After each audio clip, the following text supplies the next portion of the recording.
세권 씨의 집은 마치 시간이 멈춘 듯 오래된 라디오들로 가득했어요. 그 라디오들은 그에게 과거의 영광이자 현재의 친구였습니다. 저기요, 할아버지, 계세요? 갑작스러운 목소리에 세권은 고개를 들었습니다. 세권은 인상을 찌푸리며 말했습니다. 아이들이 찾아오는 일은 거의 없었어요. 이웃들은 그를 괴짜 노인으로 여기며 피했으니까요. 이거 좀 고쳐주실 수 있나요?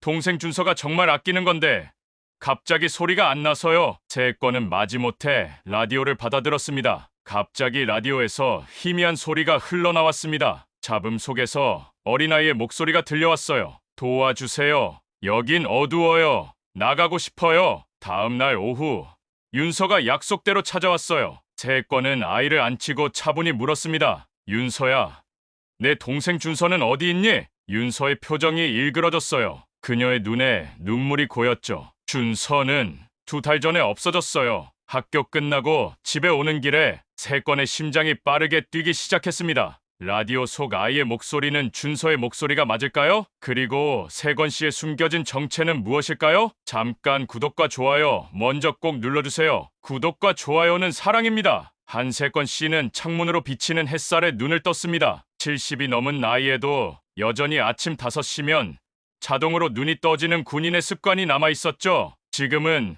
특수부대의 통신 전문가였던 과거와 달리 허름한 집에서 오래된 라디오들을 수리하며 조용한 일상을 보내고 있습니다. 세권 씨의 집은 마치 시간이 멈춘 듯 오래된 라디오들로 가득했어요. 그 라디오들은 그에게 과거의 영광이자 현재의 친구였습니다.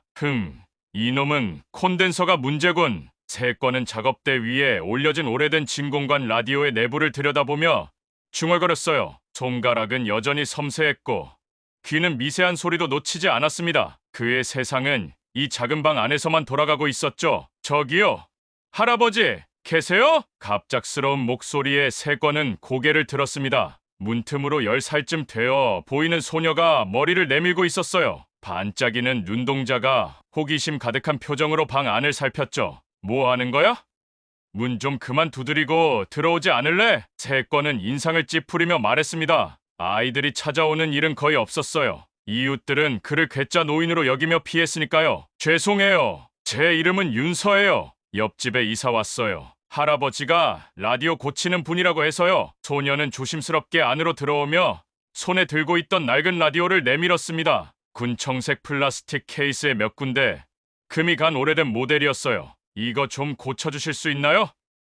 동생 준서가 정말 아끼는 건데 갑자기 소리가 안 나서요. 세권은 마지못해 라디오를 받아들었습니다. 그의 손길이 기계를 감싸자 오랜 친구를 만난 듯한 느낌이 들었어요. 구형 군용 통신기의 변형 모델이라는 것을 단번에 알아봤죠. 이건 간단한 문제가 아닐 수도 있어. 시간이 좀 걸릴 텐데. 윤서의 얼굴이 실망으로 가득 찼어요. 세권은 그 표정을 보며 오래전 자신의 딸을 떠올렸습니다. 이제는 연락도 끊긴 딸이었죠. 그래도 한번 봐줄게. 내일 오후에 다시 와보렴. 세권의 말에 윤서의 얼굴이 환하게 밝아졌습니다. 아이가 돌아간 후 그는 라디오를 작업대에 올려놓고 더 천천히 분해하기 시작했어요. 케이스를 열자 내부는 예상과 달리 군용 부품들로 가득했습니다. 이건 분명 민간용으로 위장한 군용 통신기였어요. 그가 수십 년 전에 다루던 것과 비슷한 모델이었죠. 이상하군. 이런 물건이 어떻게 아이 손에 들어갔지? 밤이 깊어갔습니다. 세권은 습관처럼 라디오를 원상태로 복구했어요. 마지막 나사를 조이고 전원을 연결하자 갑자기 라디오에서 희미한 소리가 흘러나왔습니다. 잡음 속에서 어린아이의 목소리가 들려왔어요. 도와주세요. 여긴 어두워요. 나가고 싶어요. 세권은 소름이 돋았습니다. 이건 단순한 주파수 잡음이 아니었어요. 누군가의 구조 신호였죠. 그리고 그 목소리는 분명 윤서가 말했던 동생 준서의 것이었습니다. 세권은 잠을 이루지 못했습니다. 그 희미한 목소리가 계속 귓가를 맴돌았어요. 오랫동안 잊고 지냈던 군 생활의 긴장감이 다시 그의 온몸을 휘감았죠. 새벽 내내 라디오 주파수를 조정하며 동일한 신호를 잡으려 했습니다. 마침내 새벽 3시 15분 다시 그 목소리가 들려왔어요. 추워요. 무서워요. 누구 없어요? 이번에는 더 선명했습니다. 세권의 손이 떨렸어요. 이건 분명 작은 아이의 목소리였고 그것도 공포에 질린 상태였죠. 옛 습관대로 주파수를 메모하고 신호 강도를 체크했습니다. 아직 감각이 완전히 사라진 건 아니었네요. 윤서가 말한 준서, 정말 이 아이일까? 다음 날 오후, 윤서가 약속대로 찾아왔어요. 세건은 아이를 안치고 차분히 물었습니다. 윤서야, 내 동생 준서는 어디 있니? 윤서의 표정이 일그러졌어요. 그녀의 눈에 눈물이 고였죠. 준서는 2달 전에 없어졌어요. 학교 끝나고 집에 오는 길에 세건의 심장이 빠르게 뛰기 시작했습니다. 그의 예감이 맞았어요. 이 라디오는 준서 것이 맞니? 윤서는 고개를 끄덕였어요. 네, 할아버지가 준서에게 줬던 거래요. 할아버지도 군인이셨대요. 돌아가시기 전에 세건은 심호흡을 했습니다. 그럴 수가. 이건 단순한 우연이 아니었어요. 이 라디오는 특수통신대에서 제작한 비상용 송수신기였죠. 일반 라디오로 위장했지만 특수 주파수로 송신할 수 있는 장치였습니다. 윤서야, 어젯밤 라디오에서 내 동생 목소리가 들렸단다. 지금 준서가 어딘가에 갇혀 있는 것 같아. 윤서의 눈이 커졌어요. 정말요? 준서가요? 어디 있는지 알아요? 아직은 모르지만 찾을 수 있을 거야. 내가 옛날에 그런 일을 했었거든. 세건은 오랜만에 군복을 꺼냈습니다. 낡고 색이 바랬지만 아직 입을 만했어요. 후줄근한 노인이 아닌 다시 특수부대 통신요원이 된 기분이었죠. 주파수 탐지기도 찾아냈습니다. 예전만큼 성능이 좋진 않았지만 충분히 사용할 수 있었어요. 약속할게. 준서를 꼭 찾아내겠다. 그날 밤 세건은 경찰서로 향했습니다. 하지만 그의 이야기를 들은 경찰은 의심의 눈초리를 보냈죠. 할아버지, 라디오에서 실종 아동의 목소리가 들렸다고요? 좀 더 구체적인 증거가 필요합니다. 이게 단순한 주파수 잡음이 아니라고.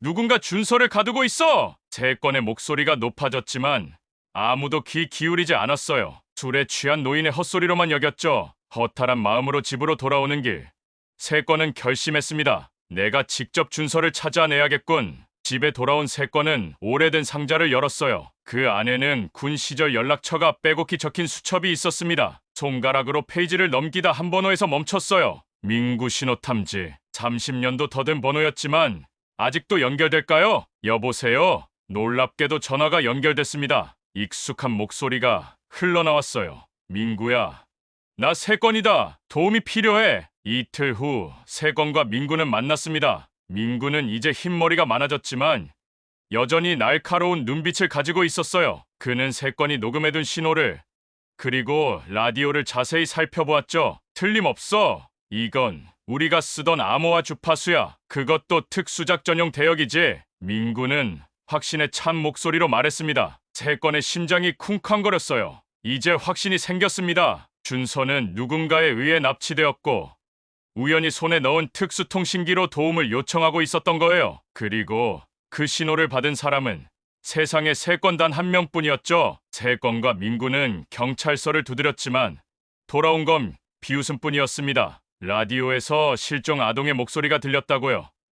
경찰은 노인들의 이야기를 허무맹랑한 소리로 치부했어요. 증거가 부족했으니까요. 세건은 인내심이 바닥났습니다. 이제 그들이 직접 나서야 할 때였죠. 민구야, 내 집에서 작전회의를 하자. 세건의 집은 순식간에 임시작전본부로 변했습니다. 민구는 가져온 최신 신호탐지 장비를 연결했어요. 오래된 지도를 펼치고 가능성 있는 송신 위치를 하나하나 표시했죠. 윤서도 그들의 작업을 지켜보며 어깨를 떨었습니다. 할아버지, 정말 준서를 찾을 수 있을까요? 세건은 윤서의 손을 꼭 잡았어요. 걱정 마. 반드시 찾을 거야. 내가 약속하마. 밤이 되자 라디오에서 다시 준서의 목소리가 들려왔습니다. 이번에는 더 약해졌어요. 배고파요. 물. 누가 좀. 민구는 즉시 장비를 조작해 신호를 추적했습니다. 노련한 손길로 주파수를 고정하고 방향을 측정했어요. 세건은 옆에서 지켜보며 손을 꽉 쥐었죠. 찾았어. 이 주파수는 우리가 예전에 쓰던 보안 송신망이야. 폐기된 줄 알았는데 누군가 다시 활성화시켰어. 민구의 얼굴에 긴장감이 감돌았습니다. 지도를 보니 송신 지점은 도시 외곽의 폐건물 단지였어요. 한때 군 통신기지였던 곳이었죠. 누가 그런 장소에 아이를 가둘까? 설마. 세건은 오랜 직감이 되살아나는 것을 느꼈습니다. 그는 윤서를 옆집에 맡기고 민구와 함께 송신지로 향했어요. 검은 옷을 입고 필요한 장비만 챙겼죠. 70이 넘은 나이였지만 그의 몸은 과거의 훈련을 기억하고 있었습니다. 폐건물에 도착한 두 사람은 먼저 주변을 조사했어요. 외딴 곳이라 인적이 드물었지만 미세한 발자국과 차량 흔적이 남아 있었습니다. 누군가 이곳을 사용하고 있다는 증거였죠. 이상하군. 민구가 지적한 것은 건물 뒤편의 새 자물쇠였어요. 오래된 건물의 새 자물쇠라니 의심스러웠습니다. 채권은 고개를 끄덕였어요. 군 시절 배운 잠금장치 해제 기술을 사용해 조용히 안으로 침투했죠. 건물 내부는 어두웠지만 지하로 내려가는 계단 근처에서 희미한 빛이 새어나왔습니다. 두 사람은 숨을 죽이며 조심스럽게 계단을 내려갔어요. 지하실에 가까워질수록 전자기기의 윙윙거리는 소리가 들려왔죠. 민구가 작은 모니터를 꺼내 열화상 카메라로 지하실을 스캔했습니다. 화면에는 여러 개의 열점이 나타났어요. 사람이 넷이야. 셋은 성인 크기고 하나는 작아. 아이 크기야. 채권의 심장이 빨라졌습니다. 준서일까요? 두 사람은 더 가까이 다가가 문틈으로 안을 살폈어요. 그리고 충격적인 광경을 목격했죠. 지하실은 첨단 방송 장비로 가득했습니다. 한쪽 구석에는 유리로 된 작은 방이 있었고 그 안에 어린 소년이 웅크리고 있었어요. 준서였습니다. 그 주변으로 세 명의 남자가 카메라와 장비를 조작하고 있었죠. 뭐지? 이건 민구가 작은 태블릿을 꺼내 무언가를 검색했어요. 그리고 곧 충격적인 사실을 발견했죠. 채권아, 이건 인신매매 조직의 감금 생중계야. 아이들을 가두고 그 모습을 비밀 채널로 방송하는 신종 범죄야. 어떤 변태들은 이런 걸 보면서 채권은 이를 악물었습니다. 분노가 치밀어 올랐어요. 하지만 아직 행동할 때가 아니었습니다. 준서를 안전하게 구출하려면 더 많은 정보와 도움이 필요했죠. 우리 둘만으론 힘들겠어. 다른 동료들도 불러야 할 것 같아. 민구는 동의했습니다. 두 사람은 조심스럽게 후퇴했어요.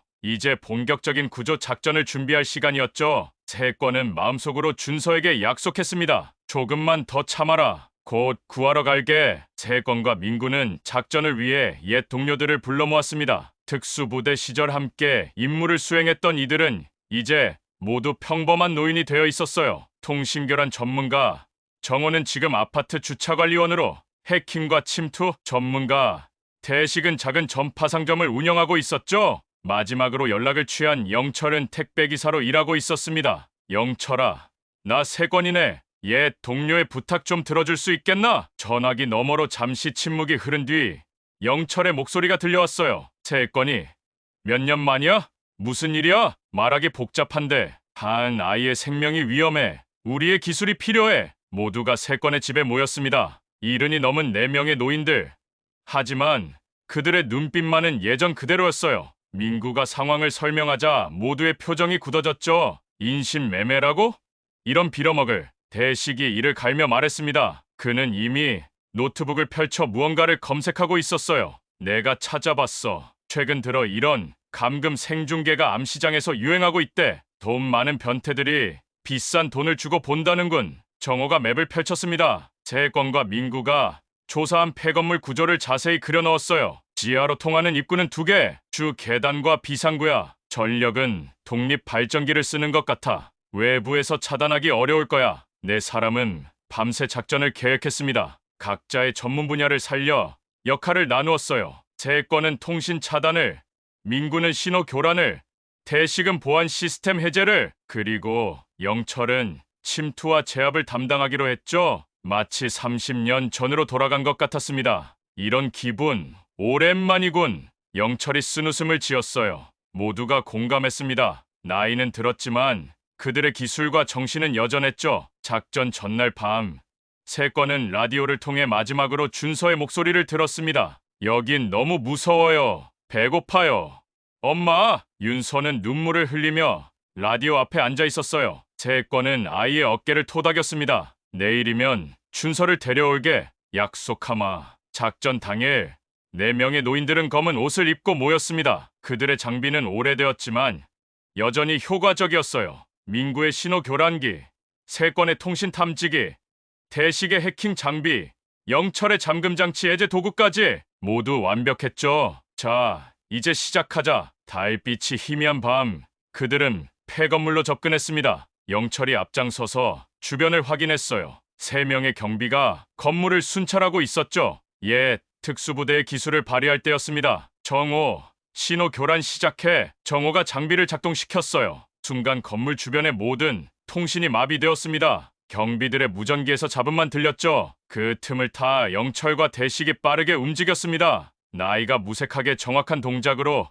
경비들을 제압했어요. 채권아, 빨리 안으로! 네 사람은 건물 안으로 침투했습니다. 대식이 보안 시스템을 해제하는 동안 세건과 민구는 지하실로 향했어요. 계단을 내려가며 세건의 심장이 빠르게 뛰었습니다. 30년 전 마지막 임무 이후 처음 느끼는 긴장감이었죠. 지하실 문 앞에 도착했을 때 안에서 남자들의 목소리가 들렸어요. 오늘도 시청자 수가 늘었어. 이 꼬마는 대박이야. 근데 신호가 좀 이상하네. 누가 우리 채널에 접속한 건가? 세건은 민구에게 눈짓했습니다. 바로 그때 정오의 신호 교란이 절정에 달했어요. 지하실의 모든 전자장비가 순간적으로 마비되었죠. 그 틈을 타 네 사람은 문을 열고 안으로 돌진했습니다. 꼼짝 마! 영철이 소리쳤어요. 어둠 속에서 세 명의 남자들이 당황해하는 모습이 보였습니다. 대식이 재빨리 불을 켰죠. 뭐야? 당신들 누구야? 제건은 그들에게 대답하지 않고 곧장 유리방으로 향했습니다. 그곳에 웅크리고 있는 소년을 발견했어요. 준서였습니다. 준서야, 괜찮니?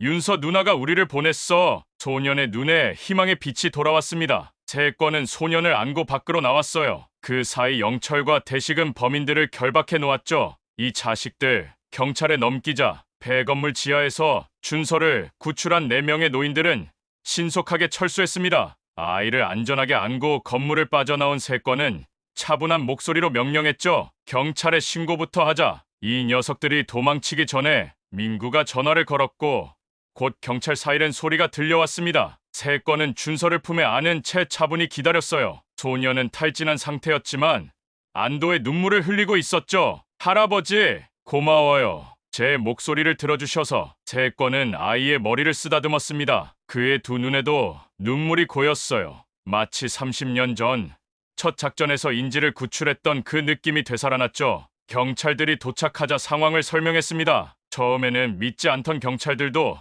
지하실의 장비들과 결박된 범인들을 보고 놀랐어요. 담당 형사가 세건에게 다가왔죠. 어르신들께서 이런 일을 대단하십니다. 신분이 어떻게 되시나요? 네, 노인은 서로 눈빛을 교환했습니다. 영철이 먼저 입을 열었어요. 그냥 동네 할아버지들입니다. 오래전에 특수한 일을 좀 했었지요. 형사가 고개를 끄덕였어요. 더 묻지 않았습니다. 준서는 구급차에 실려 병원으로 향했고 네 사람은 조용히 세건의 집으로 돌아왔죠. 집에 도착한 그들은 오랜만에 진심으로 웃었습니다. 술잔을 나누며 옛 이야기가 피어올랐어요. 한때 최고의 특수부대원이었던 그들은 이제 평범한 노인이 되어 있었지만 그날만큼은 다시 젊은 시절로 돌아간 듯했죠. 세건아, 우리 아직 죽기 전에 한 번 더 쓸모가 있었네. 대식이 쓴웃음을 지으며 말했습니다. 모두가 공감했어요. 사회에서 잊혀진 존재들, 그저 쓸모없는 노인들로 치부되었지만